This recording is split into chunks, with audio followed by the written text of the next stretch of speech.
you mentioned Randy Rhoads being like one of your heroes. Did you go to a good? I read something about you going to like a guitar tech thing that he did, and you met him or something like that. Is that Yeah, true? well, it was really kind of a crazy coincidence because I grew up in a small town called Greensburg, Pennsylvania, Yeah. and that's the only guitar clinic that Randy ever did was in Greensburg, Pennsylvania. And I couldn't believe it when he, Yeah. local music store that I knew the guys at the music store, and they said, "Yeah, Randy's going to come and do a clinic." I'm like, "What?" So I went in and watched, and it. I have to say that the clinic was disappointing. Was Um, it? Oh yeah, no. the show that night, like then I went to the Ozzy show that night, and that was amazing, totally great. But at the clinic, he didn't have any distortion. He had a Marshall amp, but it was it was an amp that in order to get distortion, you had to turn it up to like you know 11. totally dangerous volume levels. So so he just had a clean sound. And I'd ask him, people would say, "Can you show us something?" And it wouldn't, the thing I loved about Randy was,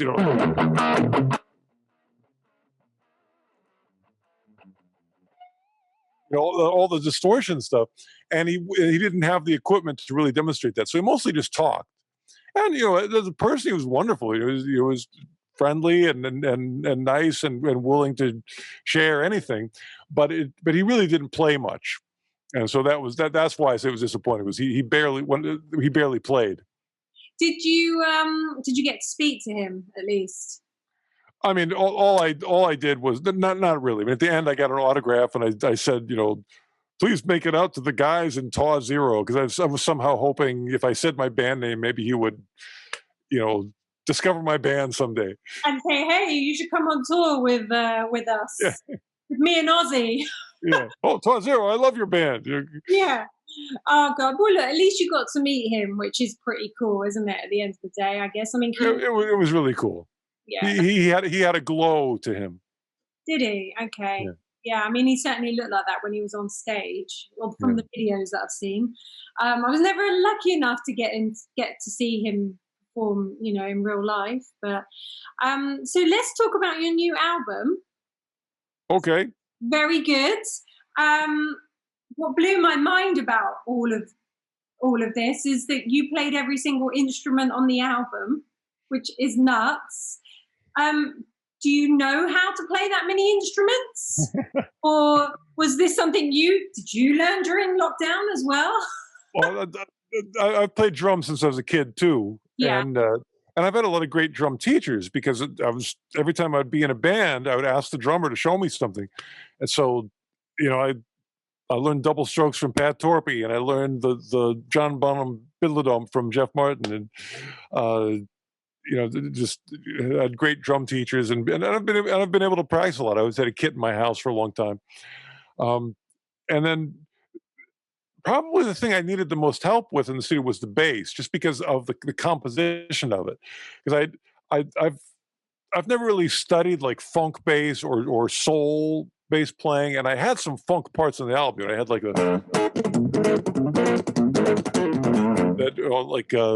the professorship at the Leningrad Conservatory had a lot of funk in it, Mhm. and I'm not a slap. I didn't know what to do. So fortunately, the engineer or co-producer Kevin was really good at that. He'd go like, "Well, listen to the kick drum. Try to play along with the kick, but do a note." And he had really good ideas for that. Piano, I know I have a lot of chord knowledge for piano because I used to do that where I would sort of translate back and forth. If I knew a song on guitar, I would test myself to see if I could find the same chords on piano, and vice versa. If I knew a song on piano, I'd try to find the chords on guitar. And so, but I don't have much technique. I can't do a solo, and I can barely do more than like da, da, da, I'm not a single note player. I'm just more of like da, da, da, da, like I Am the Walrus kind of groove, and it worked great because like the song I had argument about pie.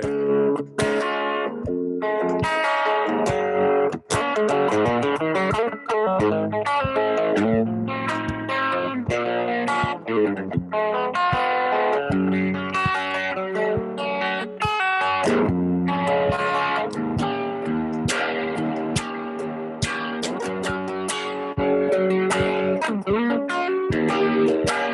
it's just a lot of chords, and so I could sit there and go, da da da da da along with it, and it's nice to have that texture. Yeah. But that's kind of all I needed from the keyboards, and then of course if I need to do something fast, I've got this. That's and true. really the other instrument is the vocals, which because all the songs came from singing. You can never get in an argument with pound pie, and so my voice, I can't hit the notes, but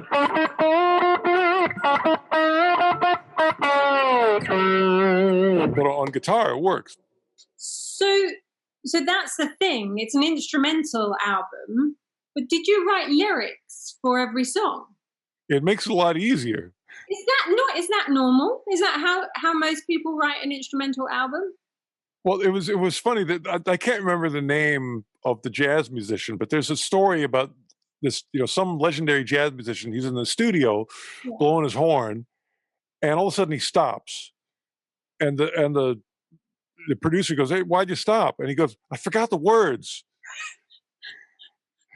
And that's the thing. It's like if you're melodies, it's a traditional way of writing a song. I mean, the traditional song is a melody and words, and it's even though rock and roll is supposed to be like this rebellious, non-traditional thing, a song is a song, and if you use that traditional framework, it really works. That's how you make a song. And so it's it just makes it so much easier to write a song the normal way that somebody from any style would do. And it's a little bit of a fear factor because I come from having grown up with Led Zeppelin and Van Halen and bands that were more riff based. I always think like, oh, it's got to be some complicated riff going on, and then the singer just does his best to find a little hole in the middle of it. But also being a Beatles fan, I could understand how you can just have a simple chord and you sing, all loves I have won or have lost. There is one love I should never have crossed. And it's just a couple chords and a melody, and then the melody gives you a structure, and then you play it, and it's nice to play that like it's what it should be. It gives this, it makes the song a song. Have you always done it like that? But what? Has your creative process always been like that? Where when you're writing a song that It's funny on my first instrumental album called "Get Out of My Yard," I tried to do everything except melody.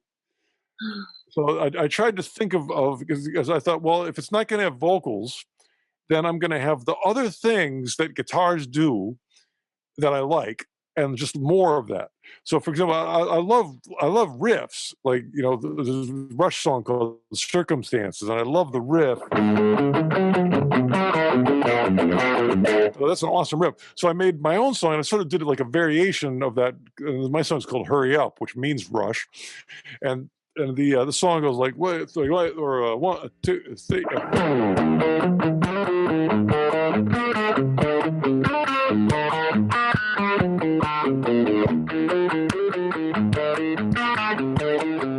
And it's melodic in a way, but it's more like instrumental. It's more like what a guitar would do. And the other thing, of course, is sort of like fiery, blues stuff or shred. You're going like.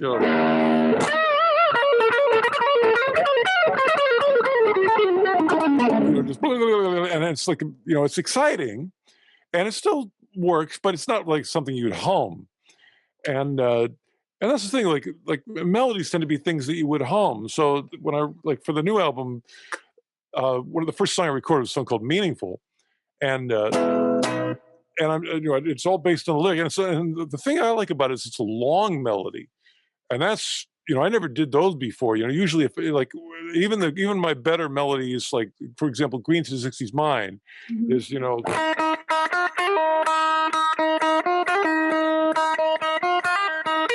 it's basically that's a fairly short melody. I mean, there's a little more to it, but that's kind of it. But with Meaningful, it's really like, what was it? What gives life meaning?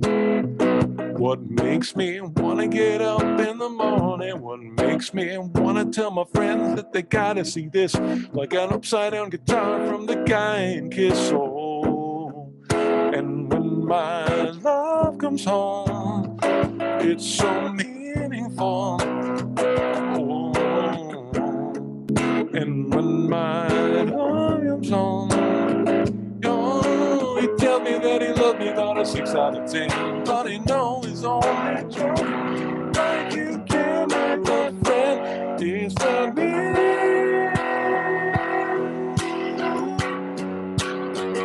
It's just meaningful.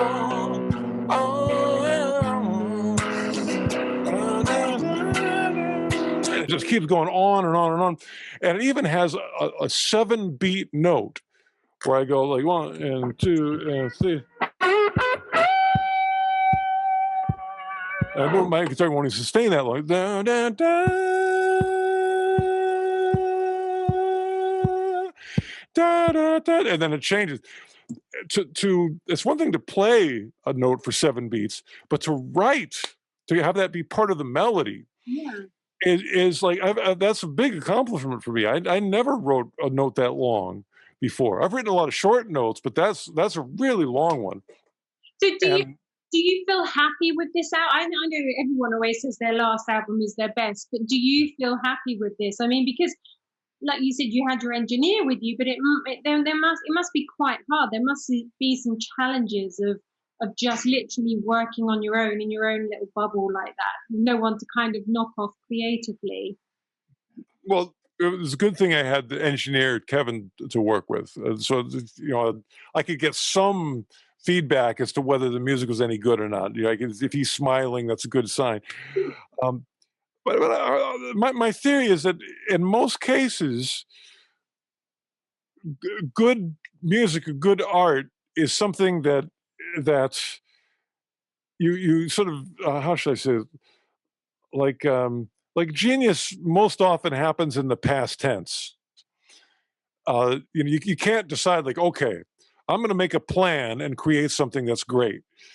You can try, Yeah. but what you do is you try your best. You make 10 things, and then after it's done, you look back and go like, 3 of those are pretty good. And you didn't know, and maybe you had a little idea in advance, but you're often surprised, like, wow, that one that I didn't really expect much out of, really blossomed. So once in a while, there are exceptions. Like once in a while, you get the first Boston album, and it's somebody planned something out, and it's just perfect, and it's great, and it's genius, and they knew it before, and they planned it. But in general, people that do it once, and then their next album takes 7 years. Yeah, And most of the genius is like the Beatles, where they're like, okay, you got a week to write your next album, and then you're going to do 3 albums a year, and it's just like this manic deadline, and you just create whatever you do. You can't. There's not time to overthink it. You just crank it out, and then you look back on it and you go like, oh, there was a lot of good stuff in there. But and you're always trying to make it good, but it's hard. In a way, it's hard to predict like where it comes from. I think a lot of it comes from that energy of just, it's just flowing. You just got to keep it flowing, and you're kind of sifting for the gold nuggets along the way. yeah. But you can't just sit back and go like, okay, I'm only going to find gold nuggets. The process of writing a lyric, just having a set of words, maybe having no idea what the melody is going to be, and then chewing on that. Mm. And you're basically just looking for making yourself happy with it. You might put it into one groove and go like, do I like it? It's like, it's okay, and then you put it in another groove. Do I like that better? And you just sort of put it through the paces. You stretch it, and you punch it, and you Yeah. pull it and turn it upside down, and you just work on it until you get that little, until the hair stands up on your arm. You go like, ooh, that, there's something there. Yeah. And then once you find that, you go, okay, we'll keep that. And then, and then there's little craft things like, okay, well, if it's good, do it twice. And then, maybe the second time, change it a little bit or not, but basically repeat it. And then the third one's got to be a little different. And then whatever made it different in the third one, have that take it somewhere. And, so there's little things that help you know where to look. So you can sort of sift with and make good guesses where the gold might be. And for that, you study the great songwriters. You study Burt Bacharach and Leonard Bernstein, the classical composers, has some great stuff on composition, and that just it saves you time because you're not always super inspired. So you have to, in looking for inspiration, there's little things you can do that'll sort of get the vehicle rolling. You sort of go, okay, I've got this melody, well, now what do I do? We'll do it again. And then now do something different. So that something as simple as that, like, well, just do it again. You don't have to change it every time. What was it? Do it again. But make it a little different. Do that again.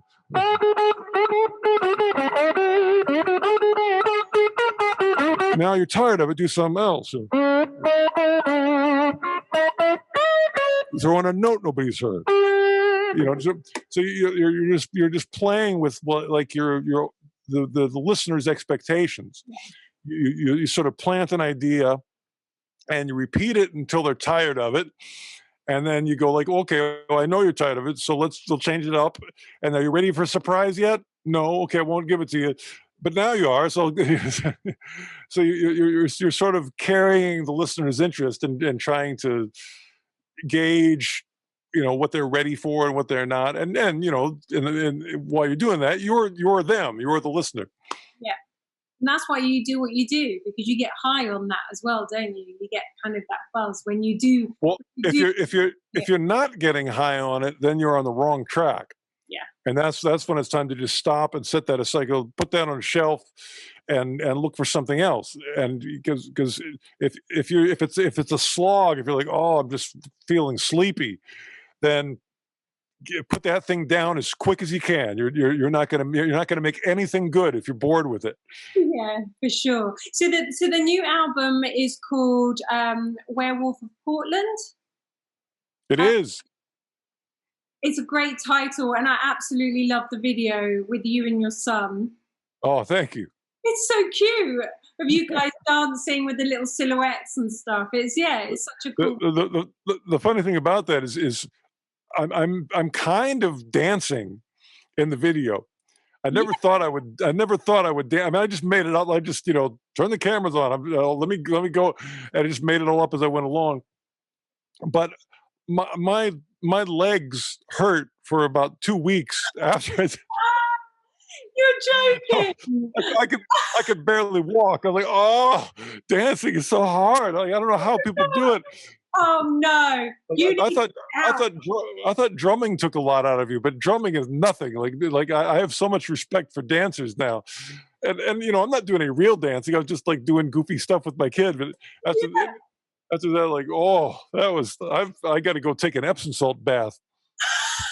That's hilarious, because you're right. You're not really dancing. You're kind of just going like this.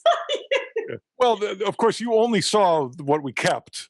True. That is very true. So I did a lot of takes in order to get those small moments of greatness. True. That is. I had to do a lot of sifting to get the nuggets. Yeah. That's great. So let's talk quickly about some of these guitars that you've got in the background here, because I know my viewers will go mad if I don't ask you. What have you got going on? So is that a double neck you've got there? This is Ibanez copy. They made a lot of really cool copies in the 70s. Yeah. And that's actually, there's two Ibanez double necks there. One is the 70s copy of a Gibson. Yeah. And then the other one behind it is a one that they made me in the early 90s. And That's set up as a 6-string and a 3-string. A 3-string is kind of interesting for this crazy octave thing I do. But I'll say that the most important thing about guitars is because I've been playing slide, I've been raising my action up. And I love it because, like the thing I showed you where you bang away, when you hit a string that hard, it really makes the string vibrate a lot. And so if the action's real low, it tends to get buzzy.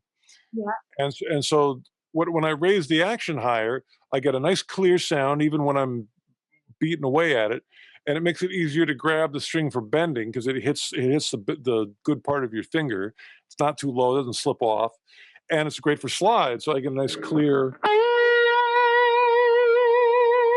and I get a nice clear sustaining sound from the slide. And I use really light strings. I use 8s. So I've got 8 to 38. And it's funny, like most guitar players, if they pick up my guitar, they'll go like, "Ah, it feels like a rubber bands." And I'm like, that's right. That's the way I like it. I want them really loose because I never want to be scared of bending. I never want to fear the bend. And the reason you'd fear the bend is if the string's too thick, it's going to hurt. Yeah. And so I want a real light string that I can just bend like crazy, no pain. I mean, we got calluses too, and because it doesn't hurt, I bend more. So it's like. I never fear it. This is always.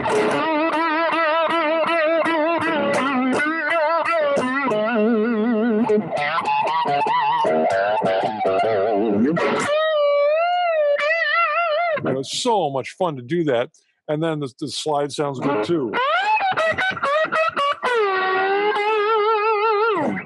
So that's the thing is the setup. This is an Ibanez FRM 300. Yeah. The brand, it's my latest signature model.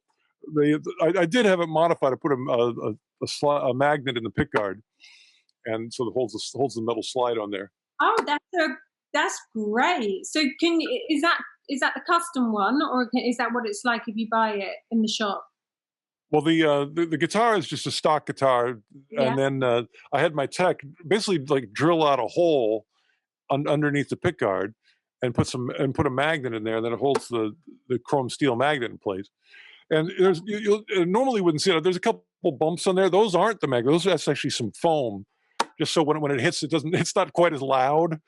It goes like thwack, and and with the foam on there, it's a little quieter. So it doesn't. It's not quite as annoying when I put it back. Oh, that's brilliant. I love it. There's a reason for everything. And so I heard that you'd got into buying vintage guitars recently. I mean, you mentioned that you've got the double neck vintage there. What have you bought? Anything recently? Oh, let's see my last one. Well, a lot of the vintage Ibanez stuff from the '80s I've been rediscovering. Like here's that's one of their most famous ones from the '80s, the Ibanez Artist. Oh, wow. And look at all those knobs. That's cool. That's nice. That kind of looks like a Les Paul, doesn't it? It's really heavy. Well, yeah, exactly. It looks like it's like a Les Paul. That's like I think it's a 78 or a 79. And this one's kind of cool. This is actually I didn't use this one on the record, but it's an Ibanez and it's a left-handed Strat, so like a Hendrix. Hendrix played an upside down Strat. Yeah. And it's amazing. Like when I play this, I feel more Hendrixy. And it's got a lot of limitations because the knobs are kind of in the way, and you can't hit the higher frets because the cutaway, isn't really built for being upside down. So you can't really hit the high screechy notes, and that's kind of good because I don't like the screechy notes anyway. So hang on. So it is a left-handed guitar. Right, and I flipped it over and flipped the strings over. I had my tech, redo the nut, and he refretted it too. Brilliant. And you got some acoustics behind you as well. Do you often play acoustic, or am I going blind? So I got tangled.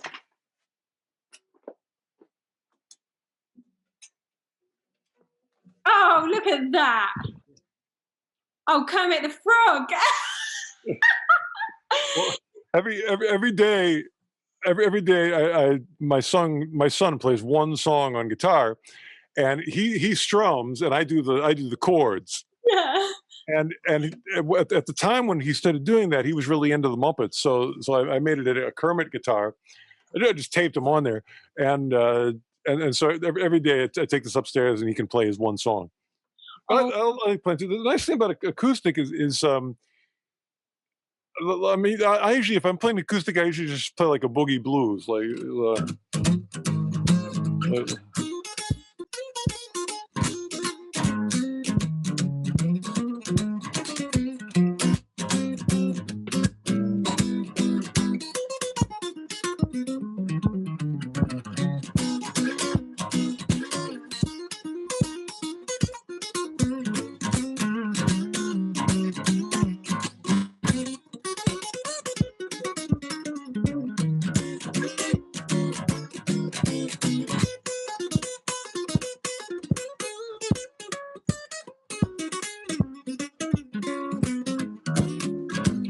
and that's it's a challenge to like keep the momentum going because you can't rely on, if you play fast, it gets kind of small. If I go, it just sort of turns into, so I got to play more chords.